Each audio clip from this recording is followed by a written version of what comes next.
자, 빠르게 결론부터 말씀드리겠습니다. 60대, 70대가 되어서 비참한 삶을 살지 않기 위해 반드시 하지 말아야 할 5가지랑 해야 할 5가지를 말씀드리겠습니다. 첫 번째는 자녀에 대한 과도한 증여입니다.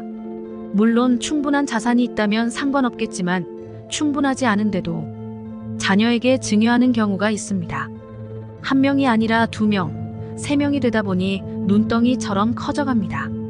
그래서 본인은 정작 노후 준비도 되어 있지 않은데 자녀들에게 재산을 주다 보니 본인은 노후의 눈치 보면서 생활비 쓰고 생활비가 아까운 상황이 되게 많다는 것입니다.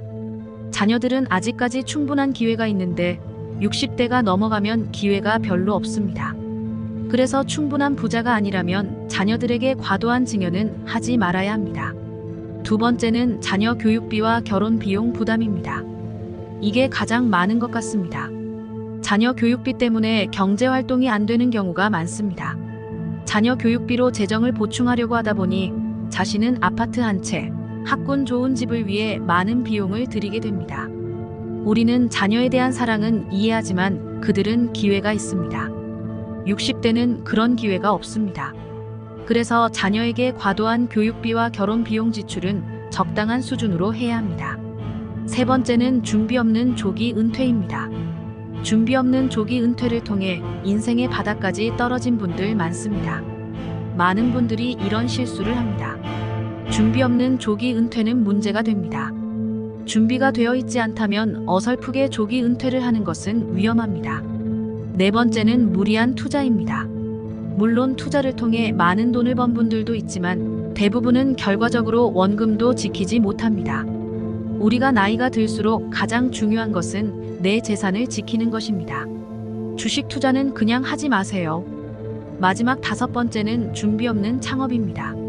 조기 은퇴 후 퇴직금을 받아 대출을 받아 창업을 하려는 경우가 많습니다.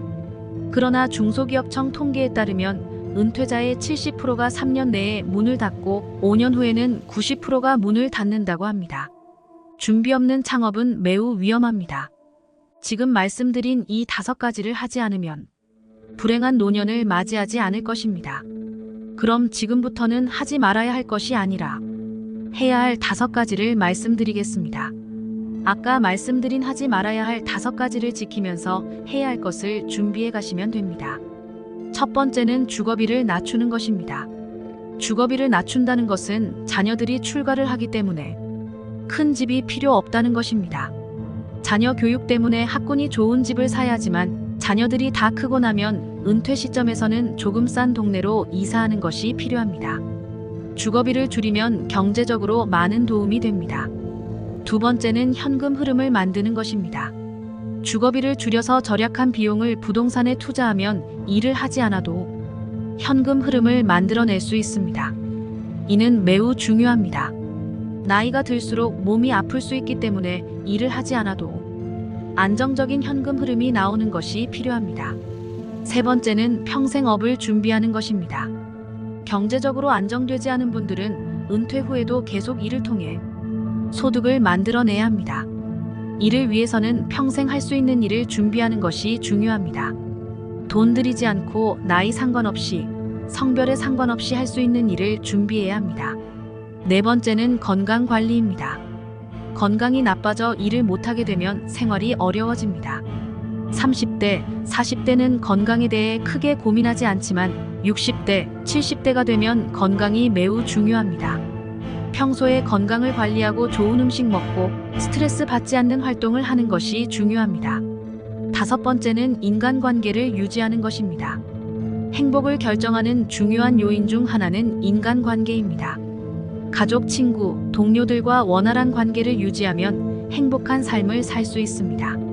나이가 들어 마음 터놓고 얘기할 수 있는 친구, 선배, 동료가 있다면 행복한 노년을 보낼 수 있습니다. 이상으로 하지 말아야 할 5가지와 해야 할 5가지를 말씀드렸습니다. 여러분들이 이 5가지를 지키며 살아가신다면 더욱 행복한 노년을 만들어 갈 수 있을 것입니다.